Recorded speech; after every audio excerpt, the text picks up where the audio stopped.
नमस्कार साथियों, मैं अभिषेक शुक्ला आप सभी मेरे प्यारे साथियों का बहुत बहुत स्वागत करता हूं कैरियर वेल के प्लेटफॉर्म पर। उम्मीद आशा करता हूं कि आप सभी लोग स्वस्थ होंगे, मस्त होंगे और बढ़िया से पढ़ाई लिखाई कर रहे होंगे। साथियों, इसी बीच में एक मुंबई स्पेशल कोर्ट की तरफ से एक न्यूज आती है कि जो हमारे सेबी के एक्स चेयरमैन माधवीपुरी बुश हैं, उनके ऊपर एफआईआर दर्ज किया जाए। क्या है ये मामला? क्या क्यों ऐसा कह रही है हमारी ये मुंबई की स्पेशल कोर्ट?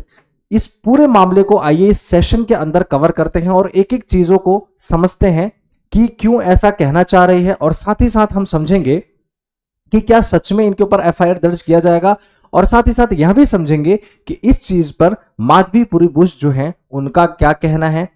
अभी आप सभी लोग जैसे कि जानते हैं साथियों, एक्स चेयरमैन जो रहे हमारे माधवीपुरी बुश, इनका 3 साल का टेन्योर पूरा होता है।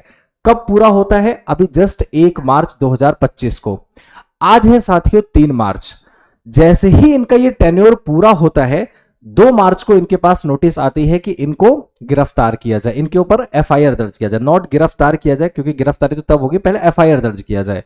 ठीक, एफआईआर दर्ज किया जाए। अब यहां पे जब बात आती है, जब इस एविडेंसेस के लिए जब कोर्ट पूछते हैं कि भाई इसके पीछे एविडेंसेस क्या है, तो ये जो मुंबई स्पेशल कोर्ट है ये एसीबी को देती है इस रिपोर्ट को कि भाई आप इस पे पूरी तरीके से इन्वेस्टिगेट कीजिए। एसीबी का मतलब क्या है?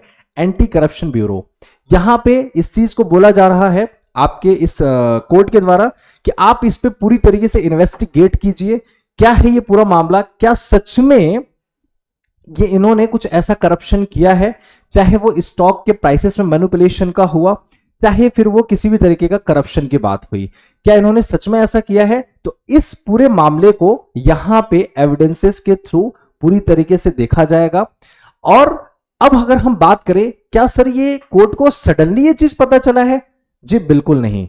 यहां पे एक मीडिया रिपोर्टर, एक लोकल मीडिया रिपोर्टर यहां पे इनके ऊपर एक अपना पिटीशन फाइल करते हैं, जिसको जो ये बोलते हैं, क्या बोलते हैं कि इन्होंने जो आपके माधवीपुरी बुश है, इन्होंने कहीं ना कहीं करप्शन किया है, स्टॉक के प्राइसेस में मैनिपुलेशन किए हैं, सेबी के जो नॉर्म्स हैं, जो सेबी के रेगुलेटरी नॉर्म्स हैं, उसको फॉलो नहीं किया है, और कुछ ऐसे जो कि कंपनी लिस्टेड में नहीं आती, जिनका ऐसे कंपनी जो कि ऐसे सेबी के नॉर्म्स पूरा नहीं करती हैं, उनको भी इन्होंने स्टॉक एक्सचेंज मार्केट के अंदर, स्टॉक एक्सचेंज के अंदर रजिस्टर किया, लिस्ट किया हुआ है।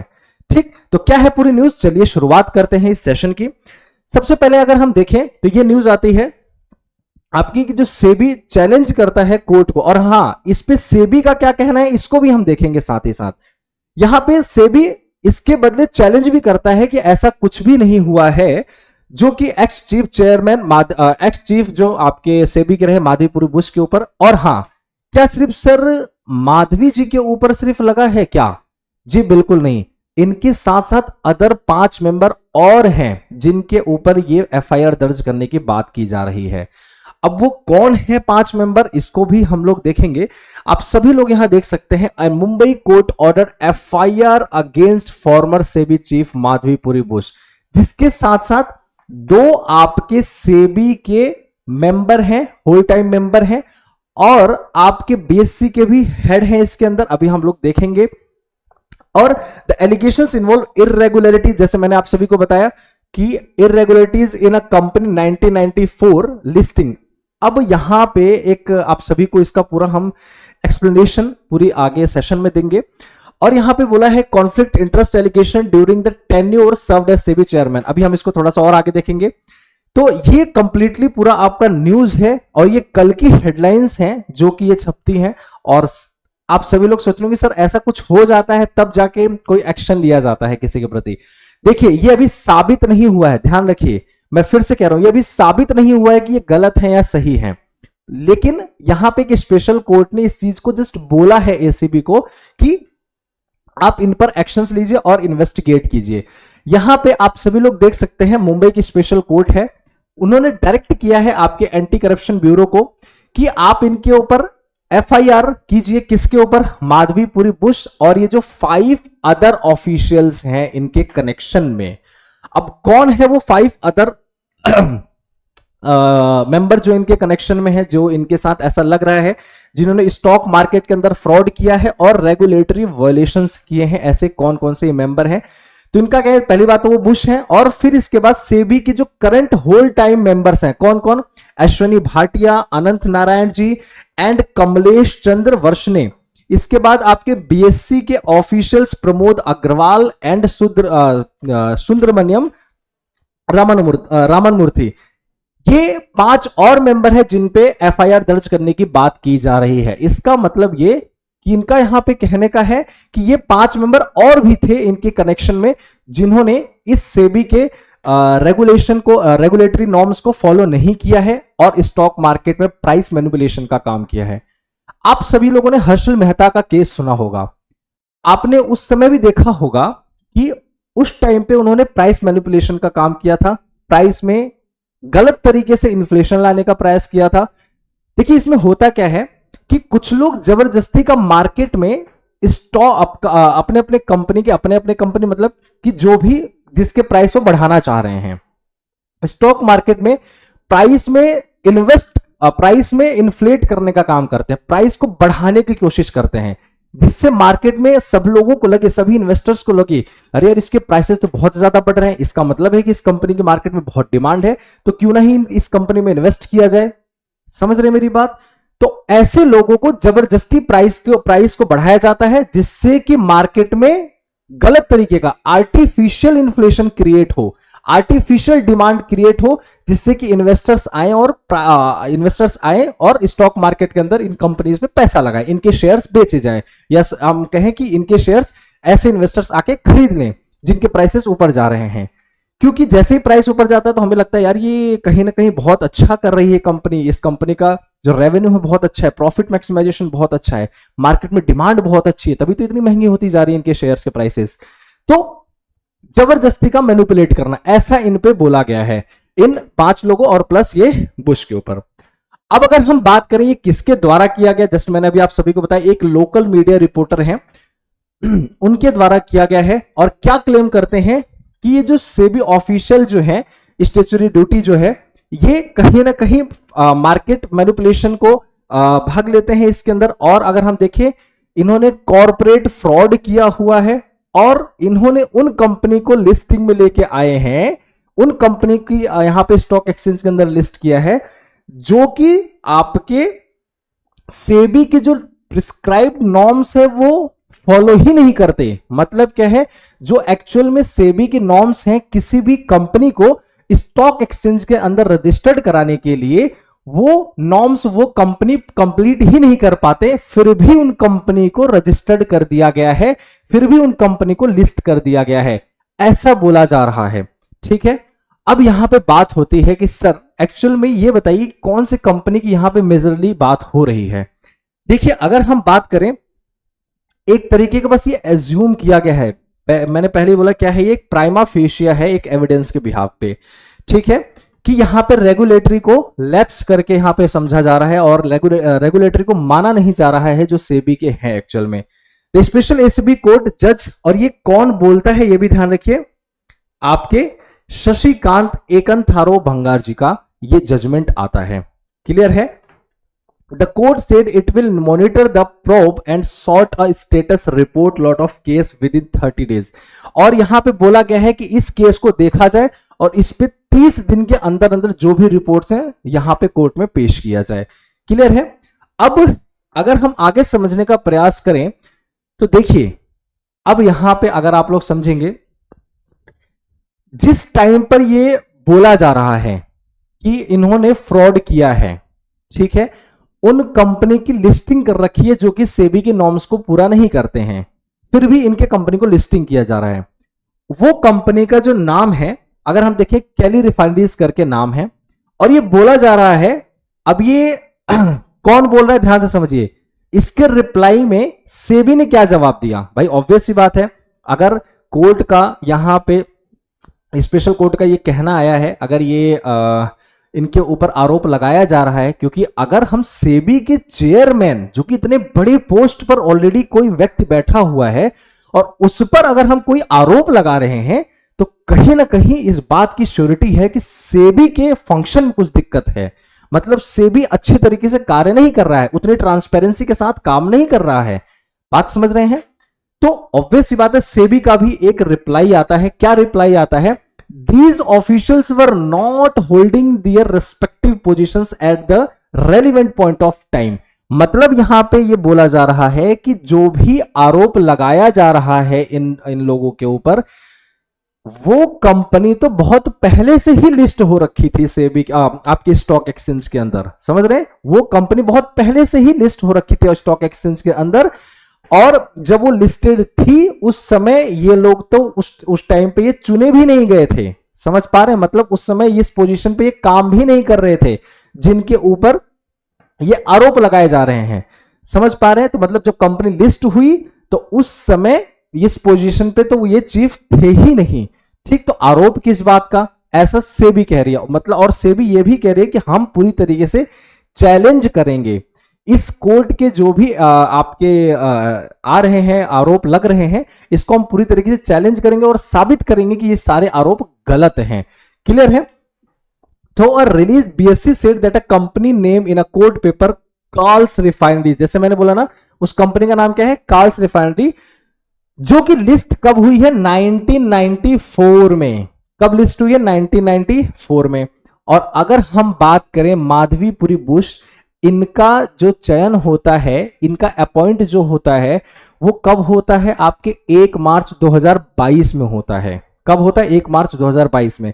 और ये कंपनी लिस्ट कब की गई है? 1994 में। ऐसा सेबी का कहना है कि भाई जब ये बीएससी के अंदर ऑलरेडी लिस्टेड है तो भाई इन्होंने कब लिस्ट कर दिया? पहला पॉइंट यहां पे इनको मिलता है। दूसरा, also said that the court had allowed an application without issuing a notice and granting any opportunity to BSE to place facts record। अब यहां पे मतलब क्या है? जो भी appropriate legal actions लेंगे वो हम देख लेंगे क्या चीजें कैसे हैं। मतलब पूरी तरीके से ये चैलेंज करना चाह रहे हैं।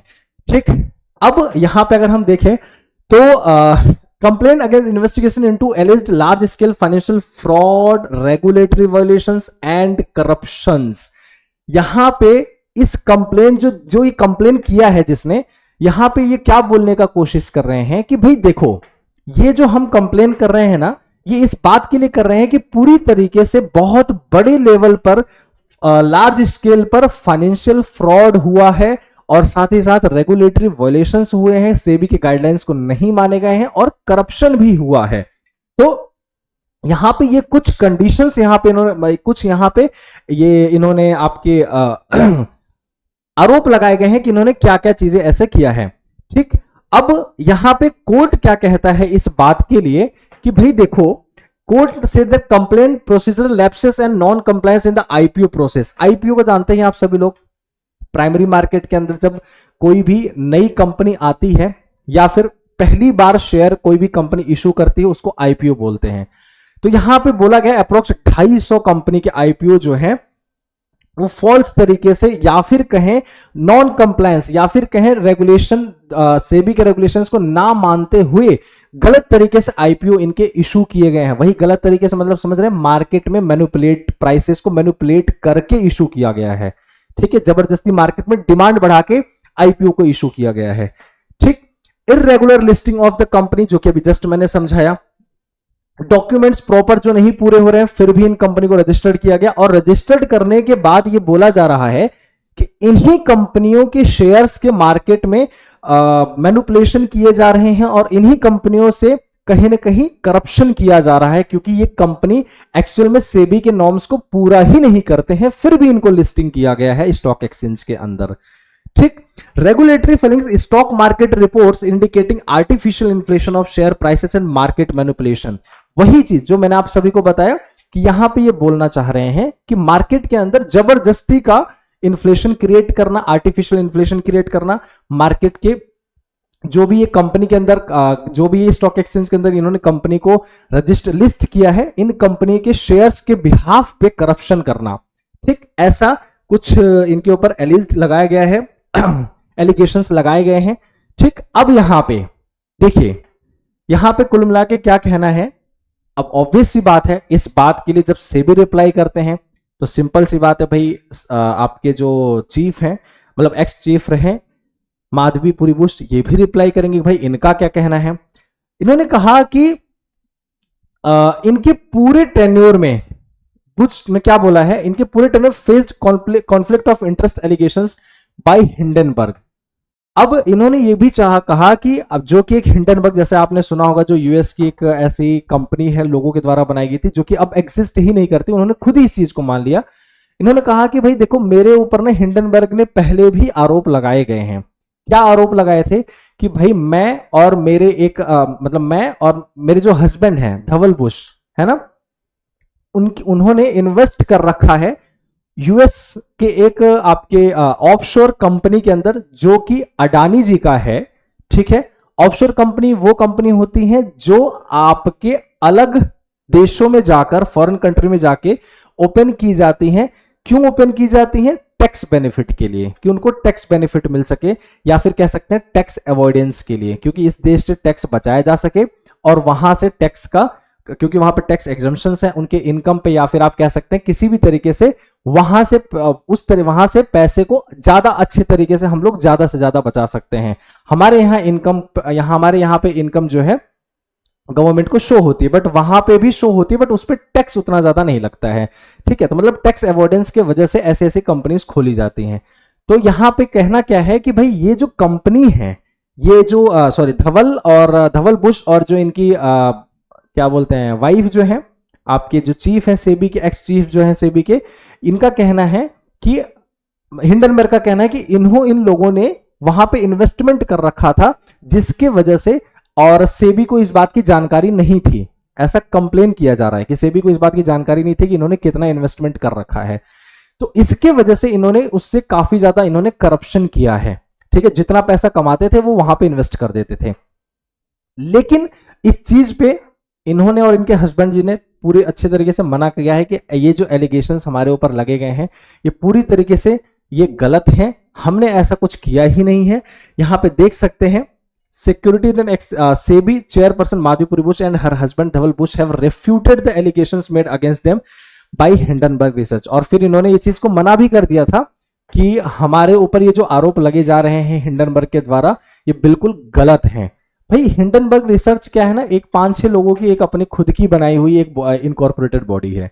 ठीक है, तो वो बस क्या करते हैं, उसमें बड़े बड़े सीएज होते हैं, वो रिसर्च करते रहते हैं अलग अलग कंपनी पे क्या किस तरीके से चल रहा है मार्केट में, स्टॉक मार्केट में कौन सी कंपनी क्या परफॉर्म कर रही है, कोई गलत तरीके से तो नहीं कर रहे, मतलब इन्हीं सब चीजों को करते हैं और अपनी रिपोर्ट्स जारी करते रहते हैं अलग अलग कंपनी पे। आप सभी लोगों ने सुना होगा अडानी के बारे में भी इन्होंने बोला था, जब अडानी के शेयर बोलने के बाद बहुत ज्यादा डाउन चले गए थे। तो ये सब कुछ चीजें यहां पे एलिगेशंस लगाए गए हैं।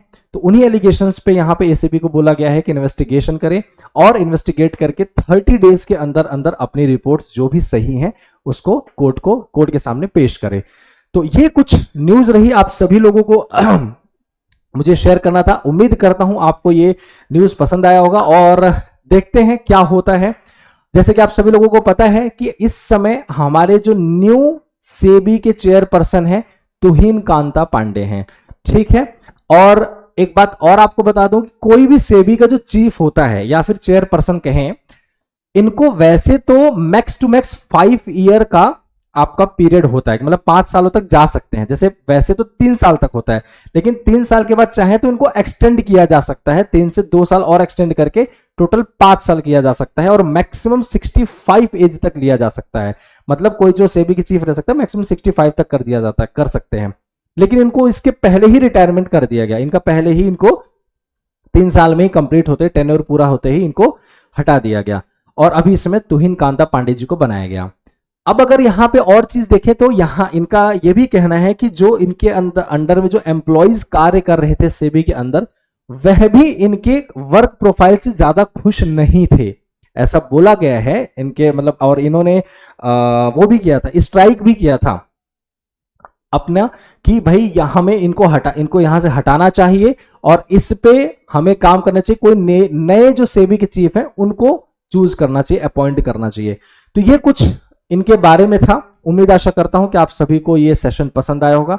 मिलते हैं आप सभी से नेक्स्ट सेशन में। आप सभी लोग अगर चैनल पे नए हैं, चैनल को सब्सक्राइब जरूर कर लें, हमारी यूट्यूब चैनल। और हमारी जो क्लासेस डेली हो रही हैं, जो मेरी करंट अफेयर की डेली क्लास हो रही है, वो आप सभी को मॉर्निंग 8:30 मॉर्निंग 8:30 AM पर आप सभी लोगों की डेली क्लासेस हो रही हैं, तो आप सभी लोग जुड़ सकते हैं इन क्लासेस में। और सभी लोग मेरे टेलीग्राम चैनल अभिषेक सर ऑफिशियल के नाम से मेरे टेलीग्राम चैनल को ज्वाइन कर सकते हैं। तो मिलते हैं नेक्स्ट सेशन में। और आप सभी लोग जो भी बैंकिंग की तैयारी कर रहे हैं या बैंकिंग किसी भी एग्जाम की तैयारी कर रहे हैं या फिर इंश्योरेंस किसी भी एग्जाम की तैयारी कर रहे हैं, तो आप सभी लोग मेरी एक डेली करंट अफेयर की क्लासेस को ज्वाइन कर सकते हैं। और साथ ही साथ मैं आप सभी लोगों के लिए 20 डेज का एक आप सभी के लिए मैं एक सीरीज लेके आ रहा हूं। 20 डेज का एक सीरीज लेके आ रहा हूं जिसमें अप्रॉक्स 400 प्लस क्वेश्चंस आप सभी के होंगे, जिसमें आपके स्टैटिक जीके भी होगा, करंट अफेयर भी होगा और साथ साथ बैंकिंग अवेयरनेस के भी क्वेश्चंस यहां पे आपको देखने को मिलेंगे। ठीक, तो मॉक टेस्ट, पीवाईक्यू, मतलब एक बेहतरीन ये 20 डेज का सीरीज होने वाला है। तो आप सभी लोग देख सकते हैं, आप डेली बेसिस पे जो क्लासेस हो रही है उनको आप कवर कर सकते हैं और अपनी तैयारी में एक नई शुरुआत दे सकते हैं, बढ़िया से पढ़ाई कर सकते हैं। ठीक है, थैंक यू सो मच, आप सभी का बहुत बहुत धन्यवाद। जय हिंद।